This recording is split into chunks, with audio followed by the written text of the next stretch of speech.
വർഷം 1975 ഇന്ദിരയുടെ ഗവൺമെന്റ് അടിയന്തരാവസ്ഥ പ്രഖ്യാപിച്ച കാലം. ചോരക്കറ പുരണ്ട തന്റെ ഷർട്ടുമായി കേരള നിയമസഭയിലേക്ക് ഒരു നിയമസഭാ സാമാജികൻ കടന്നു വന്നു. ലോക്കപ്പിൽ നേരിട്ട മർദ്ദനങ്ങൾക്കെതിരെ അയാൾ നിയമസഭയിൽ രൂക്ഷമായി സംസാരിച്ചു.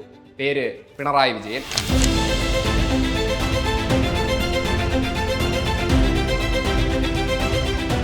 തീരുമാനങ്ങളിലും നയങ്ങളിലുമുള്ള കാർക്കശ്യം അന്നേ പിണറായിക്കൊപ്പമുണ്ട്.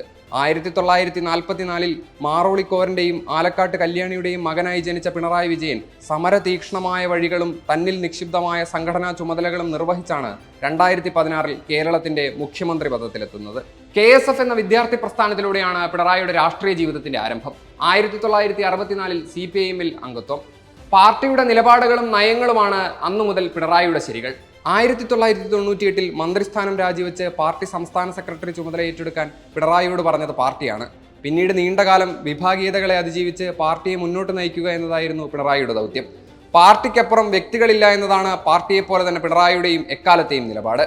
എന്നാൽ ഒരിക്കൽ മാത്രം ഏത് പ്രതിസന്ധിയിലും കുലുങ്ങാതെ നിന്ന ആ മനുഷ്യന് കണ്ണു നിറഞ്ഞു, കണ്ഠമിടറി.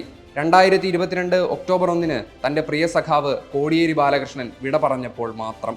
2017 ഓഖി, 2018 നിപ്പ വൈറസ്, 2018 തന്നെ പ്രളയം, 2019 കോവിഡ്, ഏറ്റവും ഒടുവിൽ നടന്ന വയനാട് ദുരന്തം ഉൾപ്പെടെ നിരവധി പ്രകൃതിക്ഷോഭങ്ങളും പ്രതിസന്ധികളും.